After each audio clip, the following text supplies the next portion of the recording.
you hanging in there.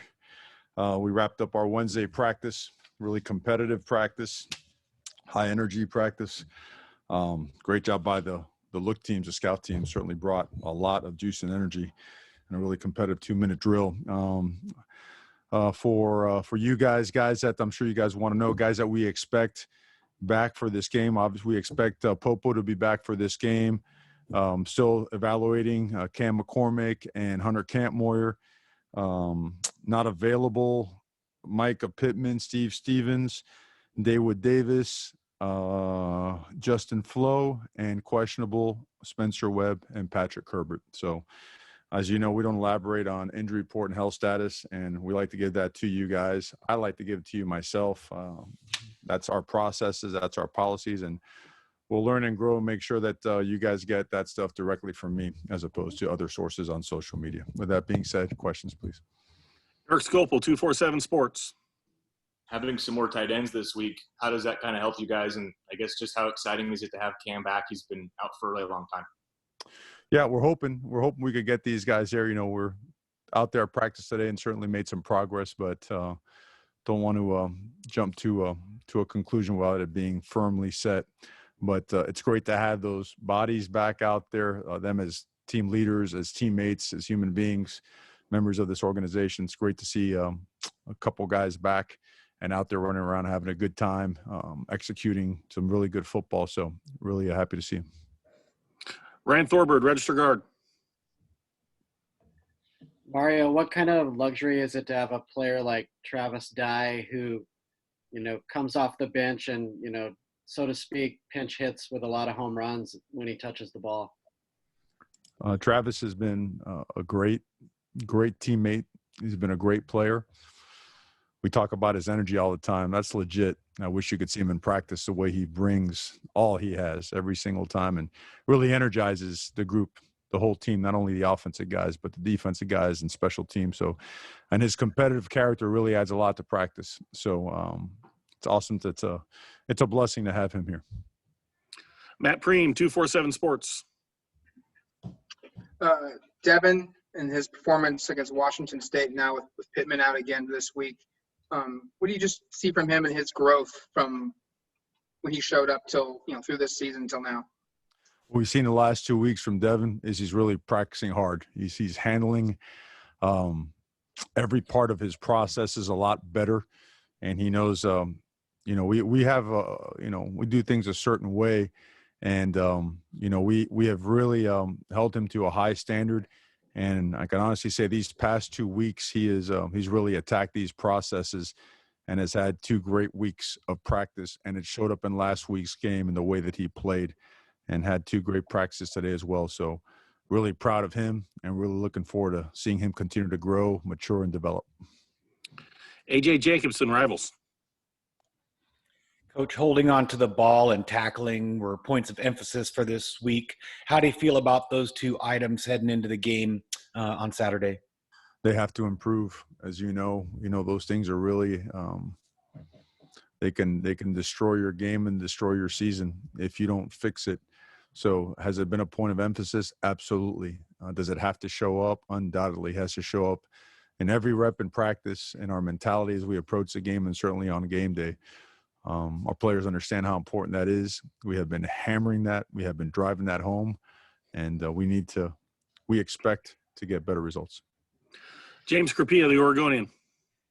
Mario, I wanted to confirm your understanding of what the status of this weekend's game is. I mean, the fan base is asking for a game time for a game they can't even attend, and ESPN is punting to the Pac-12. Chip has joked that it's like getting a cable appointment, be free from noon to 7:30. Are you confident this game is going to be played this weekend? This game will be played this weekend, as far as I'm informed. Haven't had any glitches, just waiting for a game time. Kevin Wade, 247 Sports. With the game time being up in the air, does that present any challenges just for you guys game planning or prepping with the players for Saturday? The only difference would be that if you play later, you have time for maybe an extra walkthrough. But aside from that, you know, as long as the game day is the same, really it's let's just say we have faced bigger challenges throughout the course of the season than that. So I think we'll be okay. Eric Scopel, 247 Sports. Mario, Camden's 0 for 2 this year on field goals, both makeable distances. What's the confidence level there? What are the conversations with him, and kind of is his confidence wavering at all with those two? Well, I don't think confidence is wavering. I think you have this. You have a really good football player who's had a couple bad kicks, but when you talk about just the kicking crew overall, the punters, they're great teammates. They work their tails off. They're accountable guys, and then comes the performance part. Right, it has to be better. That's the bottom line. It has to be better. So there aren't any Jedi mind tricks on this side. Over here, we just approach it that way. We open it up in practice and compete all the way through Friday and see what it looks like, and play the best guy, whoever's playing the best. But I don't see a lack of confidence. I see a lack of details being carried out and executed in technique, and we feel good about it being fixed. Ryan? Mario, Chip played a lot of freshmen his first year at UCLA. A number of those guys played here 2 years ago. How have you seen that group evolve, especially Dorian Thompson-Robinson? Well, they've got great players. I mean, they're in such a hotbed of talent out there in Southern California. They develop players really well. I mean, they have as talented as a roster as you'll see, and they use their personnel really well. They're very technically sound, fundamentally sound. It's obvious they pose a lot of challenges, and they showed it last week. I mean, what they did, and I know the offense gets a lot of attention, as it should. They score a lot of points, do a great job, but I don't know what the statistics are, but I know that their defensive performance had to be the best in the country, holding a team under 180 yards of total offense. And the way that they shut down their opponent was really impressive. And the way that it was done, too, it was done with physicality, it was done with speed, causing turnovers, just playing really good, sound, fundamental football. So those guys are good players, and our guys are very well aware of that. And they know a lot of their players. So we expect their best, and we expect our best as well. Matt? How well do you think you guys have been the first 2 weeks of keeping contained, and then how important is that going to be with DTR and just his escapability? And he ran for 100 yards last week. Yeah, I haven't seen a team contain him in all his film. You'd always take a deep dive into your opponents and you go back and watch how they were when they were young and as they mature. I don't think anyone's contained them, and now he's got another a pseudo off season under his belt, right? In a couple of games.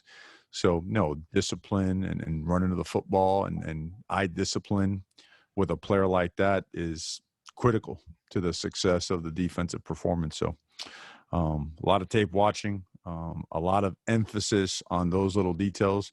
And I guess I should say there aren't any little details. They are all big, fat details. They're all very important, and they've got to be at the forefront of everything we do as it relates to stopping their offense. AJ? Coach, looking at that UCLA defense up front, 92 and number 58 look really tough for them. Their whole defensive line looks tough. What's the challenge facing your offensive line this week? Well, they do a great job just crowding the football, and they get off on the snap count. They do a great job anticipating your snap count. They lived in the backfield last week, I believe, 3 times. I mean, they beat the puller out of his stance to cause a negative play and get the opponent in 2nd and 12, 2nd and 13 plus. And then they do so much twisting, so much stunning. Their pressure or stunning, I believe, 44% of the time. So, and they pre-snap stem. So the original picture changes before the snap and then changes post-snap as well. So your rules have got to be airtight. You've got to trust your eyes, and you've got to be able to see a little, not see a lot, not see too much, because if you start letting your eyes wander, that's when guys come free. That's when you get your free hitters in the backfield, and that's when negative plays are caused. So a ton of discipline is involved in playing their defense. It's certainly a lot different than what they have been playing the last couple of years, and something that, again, our guys have been studying and working at really hard. And that's why today the credit goes to the scout teams for as hard as they worked at giving us the best look possible on UCLA. James? With Justin Flo, Mario, just how has he handled and reacted to obviously suffering an injury that and a surgery that he said he's going to be having? Yeah, well, today. I just want to answer your question now. We're not going to comment on the health status of guys who are either available or not available. And our guys do really well and they're taken care of really well. So that's about as far as details we're going to get into that. Jerry Thompson.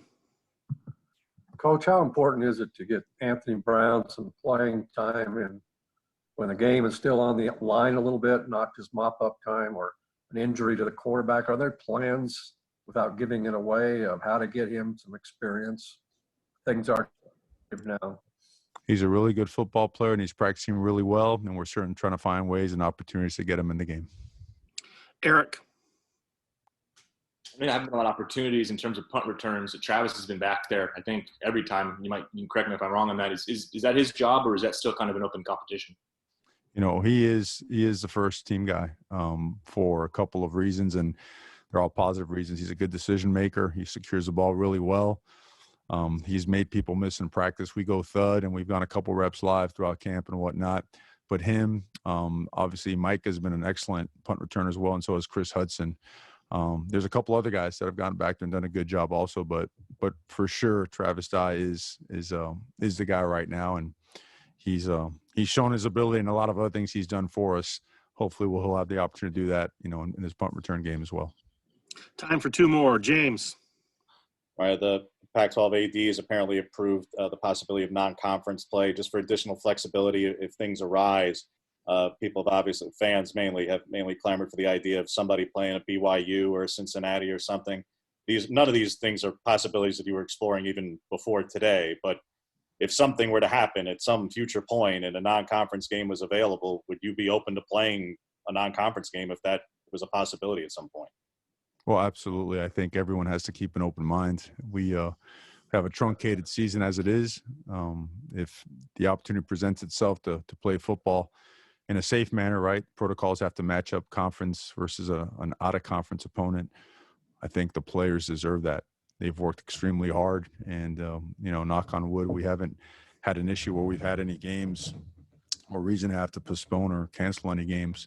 We'd love to be able to stay the course and be able to play every single weekend. And yeah, we'd definitely be open to those opportunities. Last question, AJ. Coach, I know you do a lot of intermixing of your guards and tackles in practices, and then also we've been seeing it in the games this year. What's the advantage of doing that mixing up of those guys in the games? That's a good question. I think the first thing is because they've earned that time, and the time that they have earned is rewarded with actual playing time, right?